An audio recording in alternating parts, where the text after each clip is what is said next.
very interesting speaker today who is a communications expert and who will be taking us through what to do and what not to do.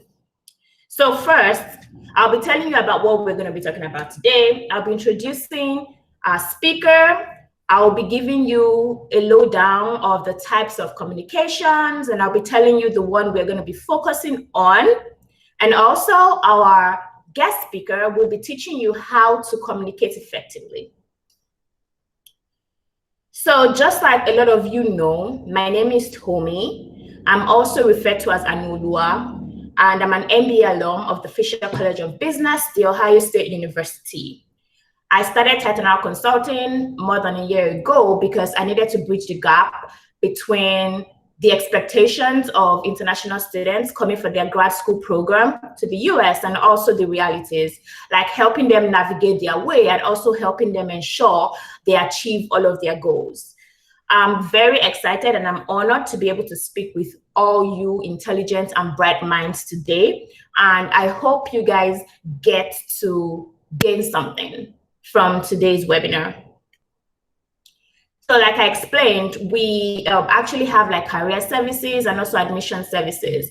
So we do not, we're not agents, right? So we expect that anybody coming for a grad school program should be able to apply to schools, should be able to do some few things, but we understand how important it is for you to have the right information, for you to have the right guidance. So we help you with admissions interview prep, not PEP, sorry, prep. We help you with your resume and essay reviews. We help you with your recommendation letter reviews, your school selections, and actually how to land significant scholarships. But we don't stop there. We also ensure that we hold your hands career-wise, helping you with like internship search, full-term job search coaching, resumes, cover letters, how to prepare for MBA conferences. We help you with all of that. And I know that there are some people on this call that are like, oh, I'm not an incoming student, or I'm not interested in coming to grad school. Yes, we totally get that. So we also help professionals navigate their way into their next best job. I would also advise that you type your questions in the chat box. We have 10 minutes for Q&A, but do not feel like you have to wait for the 10 minutes to answer your questions. We're going to be having consultants that will be answering your questions as you ask them. So, hello everyone. I'm sure a few of you, maybe very few of you know Festus. He's going to be our guest speaker today. His name is Festus Olatunde, and he's the communications expert. And he's going to talk to us about how he's been able to navigate his way into corporate America through effective communication. Presently, Festus is an FLDP, which is a Finance Leadership Development Program MBA intern at Amazon. And he will be continuing his second year of the MBA program at Arizona State University W.P. Carey School of Business once his internship is over. So it's safe to say he's class of 2021. If you have any questions, please make sure you type your questions in the chat box and a consultant would answer your questions. So get to business. You guys can see different pictures here. This guy by the right looks quite, I don't know, surprised. And how am I able to get that? Like, he didn't even say he was surprised. So that is a non-verbal type of communication. We could see the pen and the paper, which signifies written communication. And we can see this person who could be a student or a professional raising his hand, trying to talk to a presenter, which is also verbal communication. Also, what I'm doing is verbal communication. So I know that we have students amongst us and we have like professionals. So for the students, it's almost time for a new school year. And it's an opportunity for us to improve and do things differently. For grad students, especially that are going to be starting or continuing their program this fall, it is very important that you are well grounded in communication, because this will form a basis of your performance in the classes, in case competitions, your networking and your job interviews. You need to make sure that you nail this communications thing. So I'll be taking you through different types of communication.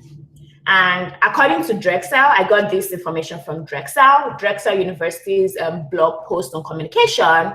They have identified 5 types of communication. So we have verbal communication. This is one of the oldest forms of communication, and which I believe humans use a lot, right? It's simply the act of speaking to someone, just like I'm doing today. It could be over the phone, it could be face-to-face, it could be a video call, it could be a meeting, or any interaction where you have to use your voice. That is a verbal communication. What is important is how you put your words together, and what exactly you say will determine a lot how your message is perceived and how your message is interpreted. Sometimes people say, oh, this is what I said, but this is not what I meant. You need to make sure that what you mean could be easily depicted from what you are saying. Then we have nonverbal communication. I'm sure you guys might know this, but you know your face speaks a lot, right? So you don't have to talk to pass an information across. That is why even when people say something, we know if they mean it or not from their posture, from their facial expressions, their hand movements, and from touch, right? So I know that we are all different. Like there's some people that like they genuinely are happy, right? But their face is just that way, right? But I need to encourage us to be aware of our non-verbal communication. So if you're the kind of person that you come across as like always frowning, you need to be aware of that. And you need to intentionally put up a smile so that people don't get the wrong message or they don't interpret your non-verbal communications wrongly, right? So for example, if you touch your face frequently during an interview, or you're always looking away from your interviewer, like you're touching your face, touching your nose, and you're looking away from your interviewer, it might indicate that you're lying, which might not be that you're lying, but it's just like psychology. Most people that lie, they're like, oh, try to like touch their face, trying to like look away. They cannot look into the eyes of the people they're talking to. So if you know you behave that way, you need to consciously relearn nonverbal communication, because you will be misinterpreted a lot and it will harm you in your grad school and also your career. Then we have written communication. So we have like emails, text messages, pings, WhatsApping, posts, letters. They are all forms of written communication. And we are not strangers to this type of communication. Like a lot of us just like type a lot, we write a lot. But you also know that what you write is very powerful. And what you write is going to be read by different people from different backgrounds, right? So you need to ensure that what you have written, you would like to be associated with that for the rest of your life. So as you advance in your academics and your careers, especially in this digital age, there is nothing that, even if you delete it, there's screenshots, right? So whatever you write will always follow you. You need to make sure that you write really well. You need to make sure that you eliminate careless errors. And you need to make sure that the content is appropriate. You can't just like write on a topic that you have no knowledge, you have no research, and you just write inappropriate, not considering how other people feel. Even if that's how you're feeling for like at that moment, you can't just write things like that, because it's going to follow you and it's going to affect you. It's going to affect people's perspective of you. And it's very difficult for you to change what you've written. Because I mean, people are like, oh, you took your time to write it. So it's not like as if you said it out of anger, you actually wrote it. So you need to be careful.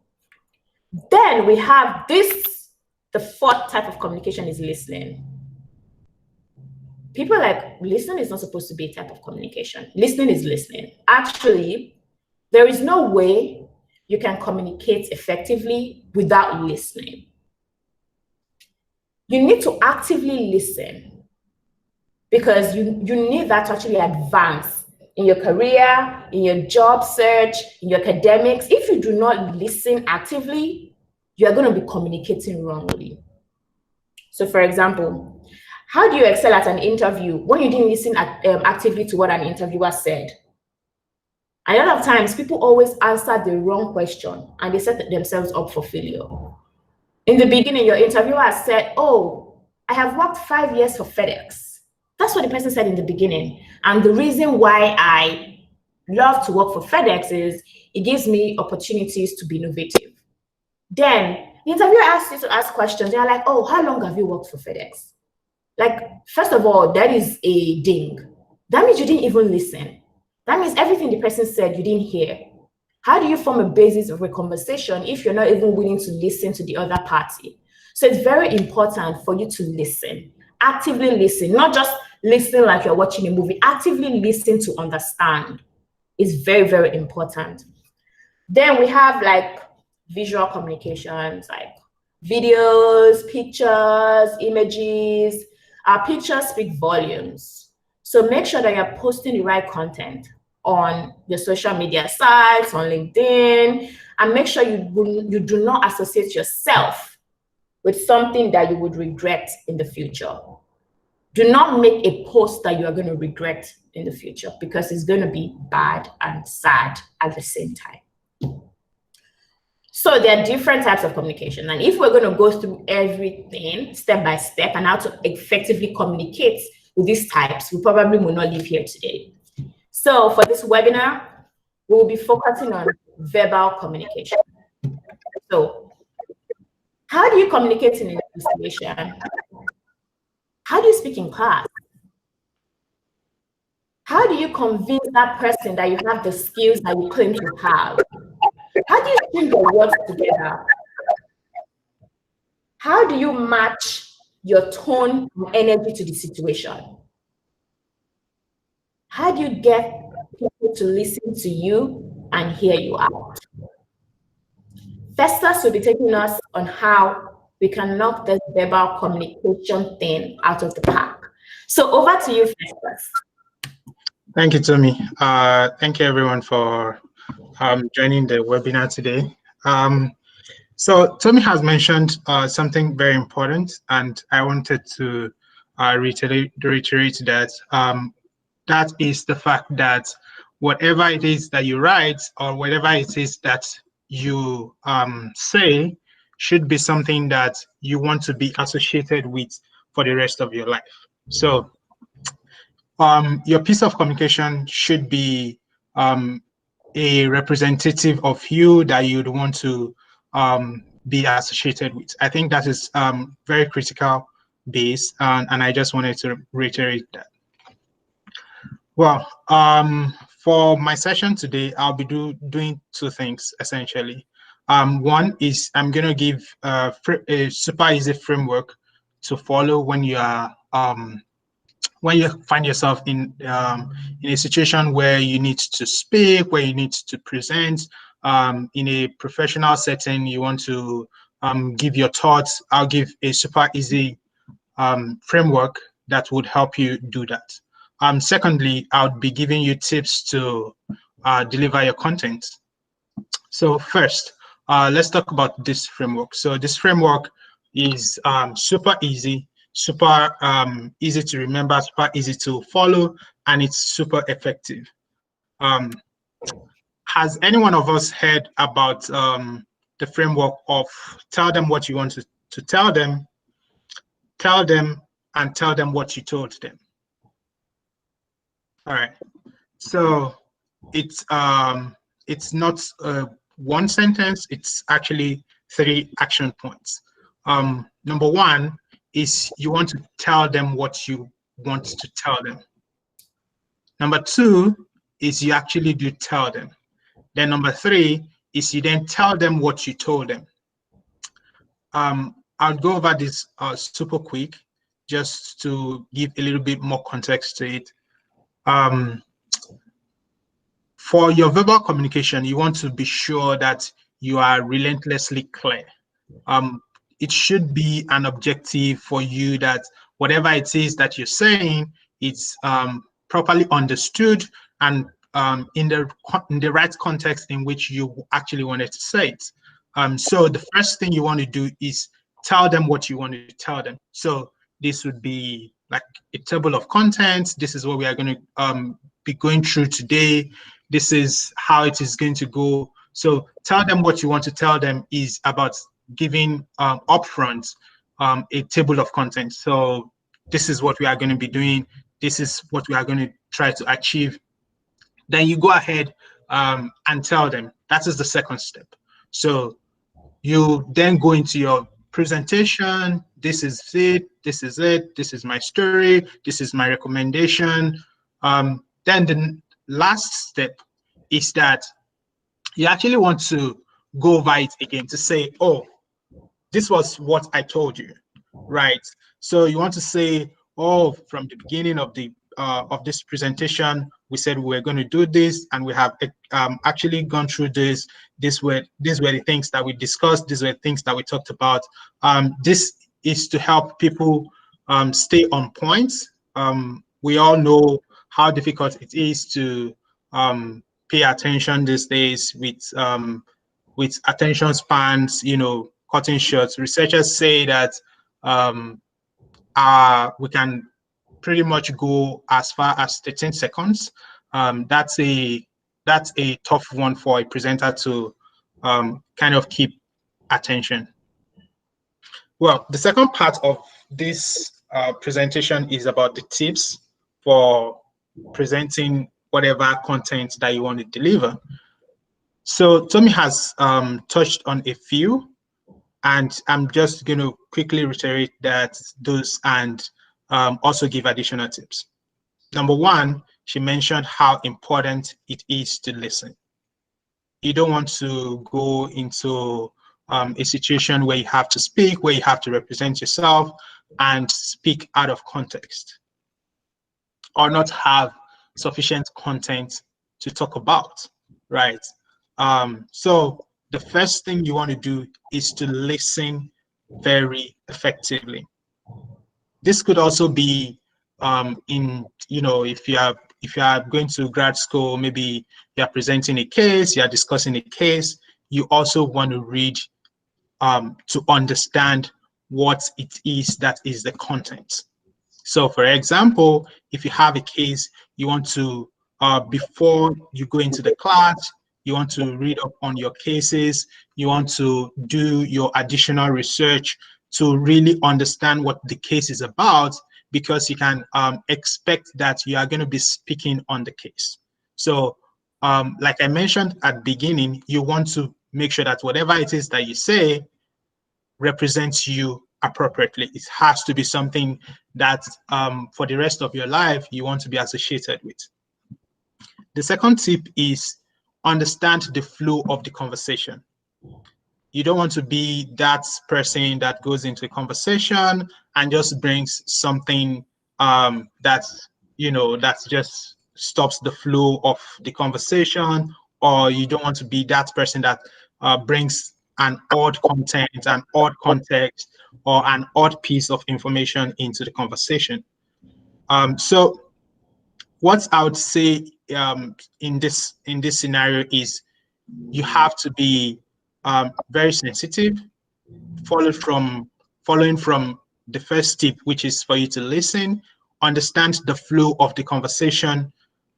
So if you go into conversation and somebody you probably want to discuss, an opportunity, maybe a job opportunity, a job role, and the person speaking is talking about maybe their family, their dogs, the weather. You don't want to jump into that conversation and start to talk about, what it is that you want to talk about. You don't want to start talking about the job role.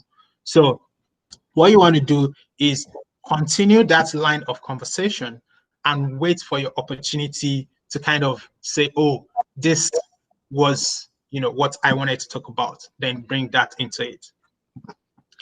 The third tip would be that in your speech, you want to give as many examples as possible. What this does is it adds context to everything that you're saying. So you want to give your examples to buttress your points. This was what I said, for example. And you go ahead and give that example. So you'd make a point and you then say, for instance, which is, an instance in which this example apply, this points that I'm making applies. So this would help people understand you a lot better, and they would be able to even make additional conclusions from what you have said, and they essentially just understand everything that you're trying to say. The last tip is for you to practice. Practice, practice, practice. I know that this would be something that would be difficult for a lot of us, but you want to practice actually speaking. So an old method that is quite effective is, to practice with the mirror. I'd also say that you should find a structure that helps you practice with real people. So as you go into your grad schools, you want to, maybe look for somebody that is a native speaker. Somebody, if you are in the US, you want to look for maybe an American, and you want to tell them a story that is probably from your childhood, that is probably from your country, and have them retell that story back to you. You will know from the feedback what it is that you have gotten from your story. So you want to be sure that you are relentlessly clear, you are well understood, and everything that you have said is understood in the context in which you have said those things. Well, I'll also add just two more quick tips. One is, as you're speaking, you want to enunciate. So you want to pronounce your words very clearly. This helps people understand you very clearly. The second tip is that you should not speak in a monotone. Stress your words from time to time. So if you watch President Barack Obama and you watch his speeches, you'd notice that every 2 words, every 3 words, he has a different stress. So you want to stress the words that you speak such that people will be able to piece those words together. So you have a stress on this, you have a stress on this. People can kind of connect those stress points. If you are, if you are Nigerian, you are Vietnamese, you are Indian, this may not be something that is natural to you, and this may be something that you also want to practice. I'll hand it over to Tomi to continue with the webinar. Thank you everyone for listening. Thank you very much, Festus, for the amazing breakdown on how to communicate effectively verbally. So before I go into conclusion, I would like to reiterate what Festus said about the tone. It is very important for you to stress your words and for your tone to match the energy of the person you are speaking to and also the situation. Right. So if you are talking to someone and you're talking about, oh, how excited you are about this company or how excited you are about this product, your pitch should be high. You shouldn't be shouting, but your pitch should be high. Like your tone should show excitement, right? Like, oh my God, I am so excited about this. I want to do this. I want to do that. So the person can actually see your excitement. I've had conversations with people that they tell me, oh, I'm very excited to work at this company. I'm like, I don't see any excitement. Like I can't find the excitement. So you have to bring out that excitement, right? And there are other situations where we are talking about a story, you're talking about a life experience. Probably someone passed away or like something bad happened, somebody is ill.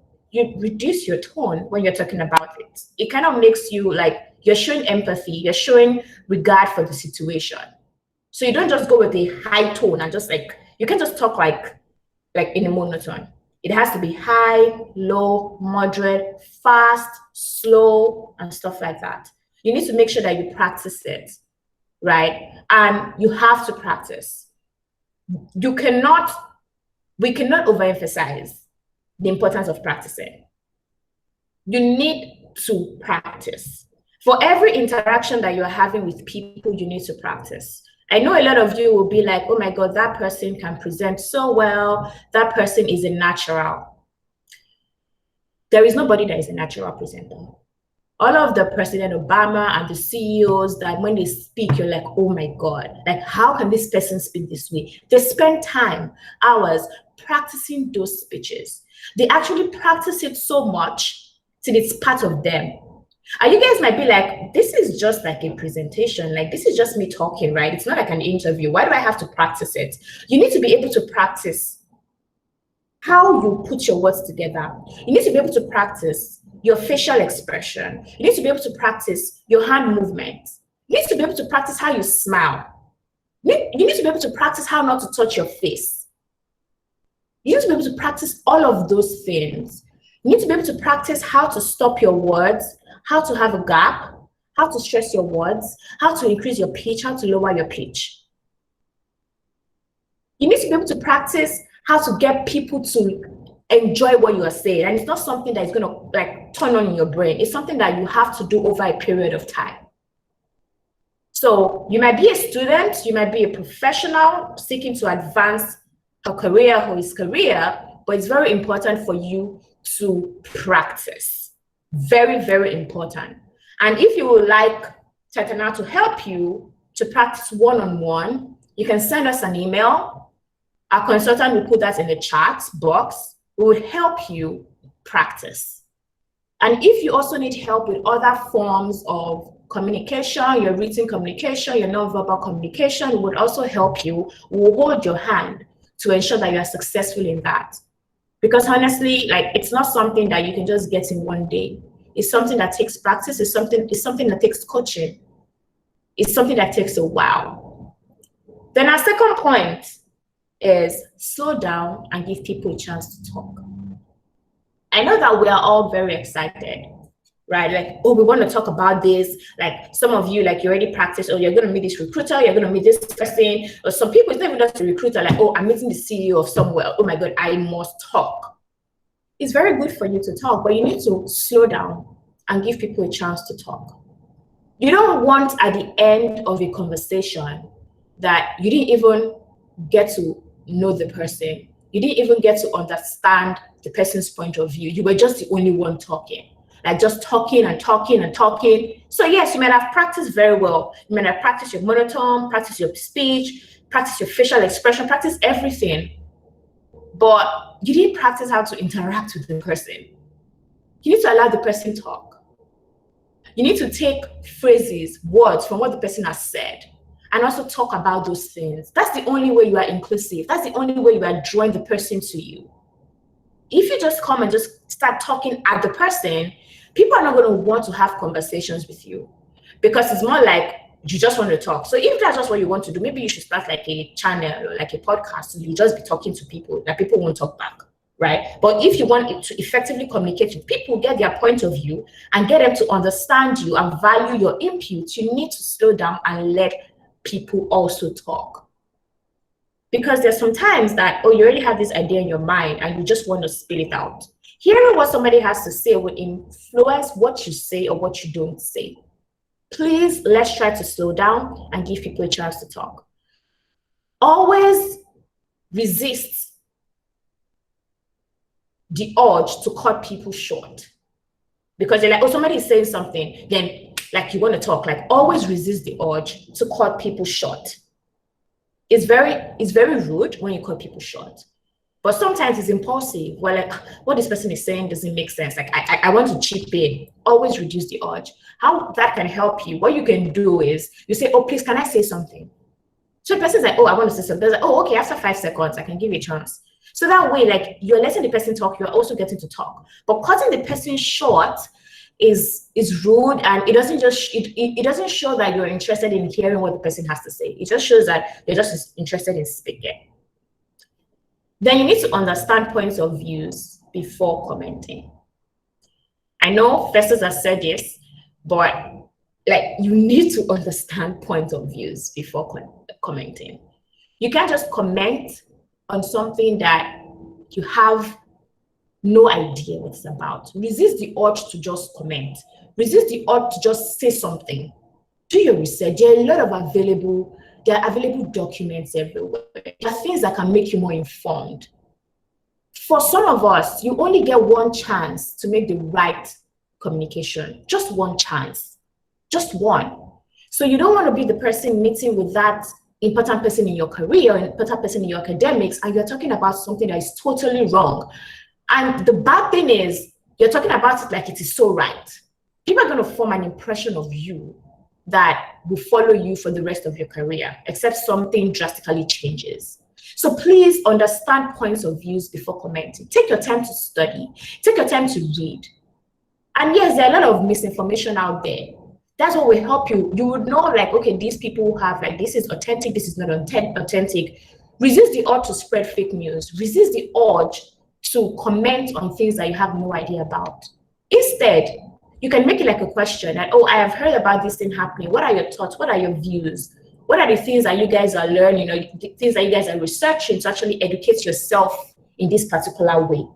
This will help you a lot, so that people don't say, oh, this is the person that brought this wrong information, or this person is communicating in the wrong way. People can say that, oh, you're just asking questions and you just like to know more.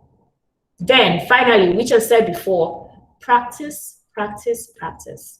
You need to practice. Whether you're having like a 10 minutes conversation or a 30 minutes conversation, you cannot go around winging things. You need to practice. And when I mean practice, like, once I'm going to present something, I always kind of write down my thoughts, like how I'm going to say it. I'm going to write it down and I'm going to read it to myself over and over again, even what I'm saying right now. You cannot just like show up somewhere and just be talking out of your head. You can't do that. You have to be ready and you have to practice. It's very, very important for you to do that. So if you need any help with any of these things, if you need any help with your admissions coaching, you need any help with interview prep, with your resume reviews, if you're a student or if you're a professional and you need any help actually getting yourself out of a wrong communication method, let us know. If you need any help generally on coaching, let us know. Our email address will be typed in the chat box for you guys to get. Also, we are going to be offering, which we always offer every week, it's called office hours. So a lot of people have asked me, what is the office hours? Office hours is a 15 minutes time slot for you to set up time with a Titanial consultant, and we will be answering any question and offering services for free for 15 minutes. So for example, if you want to do a resume review or you want to learn more about communications, once you get the office hours link, all you just need to do is set up time, and there's a place in the link to say, oh, I want to do a resume review. And for 15 minutes, a consultant will help you with a resume review without charging anything from you. That is exactly what office hours are for. But you can also use it to talk. If you just want to talk, you just want to get information, please set up time for office hours. We have our upcoming webinars for our incoming MBAs, incoming grad students, or professionals that are interested in careers in consulting, careers in tech. Make sure that you click yes to attend any of these webinars. For our MBAs that are joining this fall or are returning MBAs, make sure you attend our webinar on the importance of allies in the MBA program and how to stand out at the MBA conference. We will be having more webinars and we'll be posting that later. Our virtual case competition for the MBAs has been postponed and the new dates will be communicated at the right time. So I hope I added value to you guys today, and I hope I get to see most of you soon. To get our prize lists or to know how we can help you, send an email to coaching@titanalconsulting.com or anu@titanalconsulting.com. This is our contact. Make sure you also follow us on IG. We're having a giveaway this week, and we're going to be giving out LinkedIn Learning subscription and free resume review, free interview prep, free admissions consultation, and free job search prep. So if you know you are interested in any of those things, follow us on IG and get to know what the giveaway will be about or what you have to do. Now, I know it's just 5 minutes, but we're going to be opening up for questions.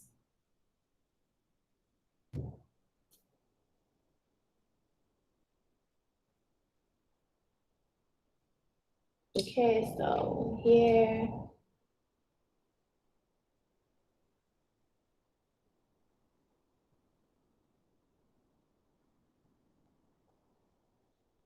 Okay, so Tommy, okay, there are a lot of questions. Tommy says, given the importance to resist the urge to interrupt people, how do you communicate with people with poor communication skills who don't allow you to speak? So there are people like this, they don't allow you to speak, they don't allow you to talk. While this is very difficult, I always go through writing. So I know that you can't stop me from writing, right? And I want to communicate with you. So I would like type a message, an email, or a chat and say, oh, I understood what you said today, but I'd like to also raise the following points. Then once you have another conversation with the person, you can tell the person that I don't like the way, like, I feel like you shut me up and I feel you didn't allow me to talk. So when I was in grad school, I was in a case competition with my friends, and I just noticed that like every idea I provide, like they're like, it's like you're not listening to me. And I told them that I love you guys are my friends, but you guys are not listening to me. In case you're doing this subconsciously, you need to make yourself aware of that. So a lot of people don't know they're doing it subconsciously. So writing a message and talking to them outside of that situation will actually help them be more aware of how to communicate more effectively. Then let me see. Then okay.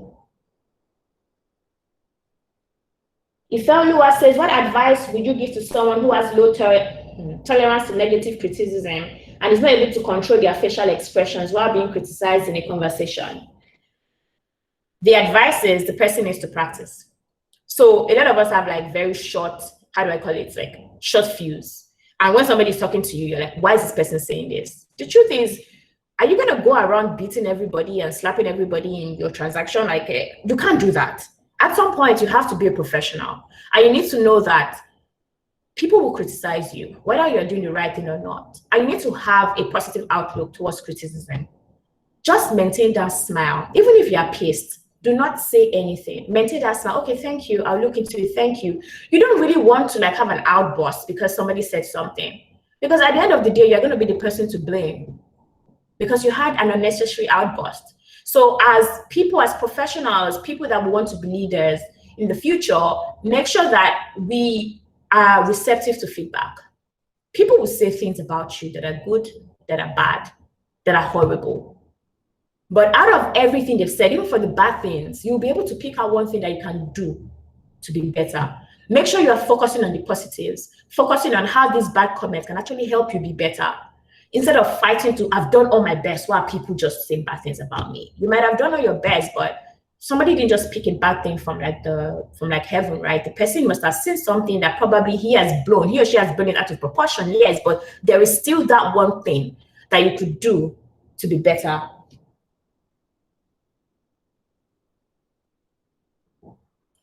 Okay, so Ozana said, with the tip 3 given by Festus, how do we balance and not going overboard with the amount of examples to give to buttress your content quality? Okay, so what you do is you give the first example, right? So when you give someone, you're communicating with somebody and you give the person an example, what happens is the person is going to talk back, oh, so you mean it's like this and it's like this.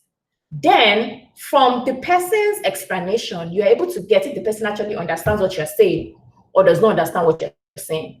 That way you will know, okay, I'm done with the examples I'm giving, or I have to give a simpler example or an example that can prove more context to this person.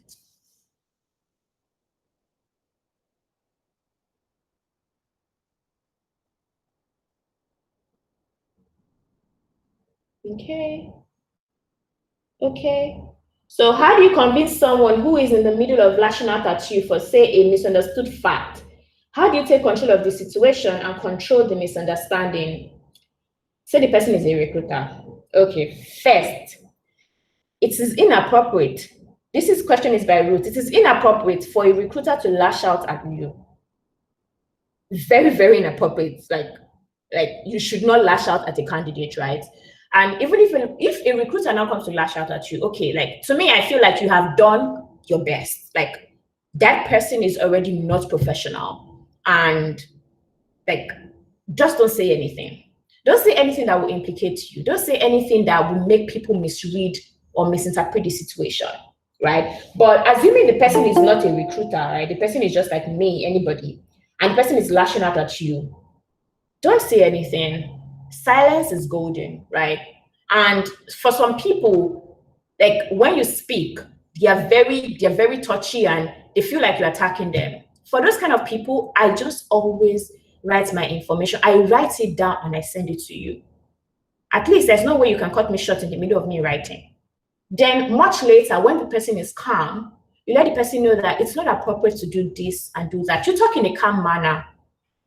And if the person consistently behaves in this manner, then at some point you know that, okay, like there's some people that you won't have conversations with because you know that the conversation leads to nowhere.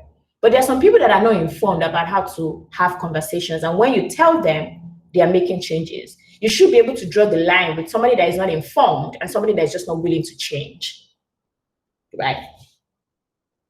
So we have answered all of the questions and we are time.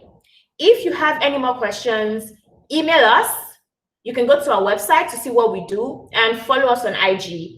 Thank you very much for attending today's webinar, and we hope to see you in more webinars. Thank you.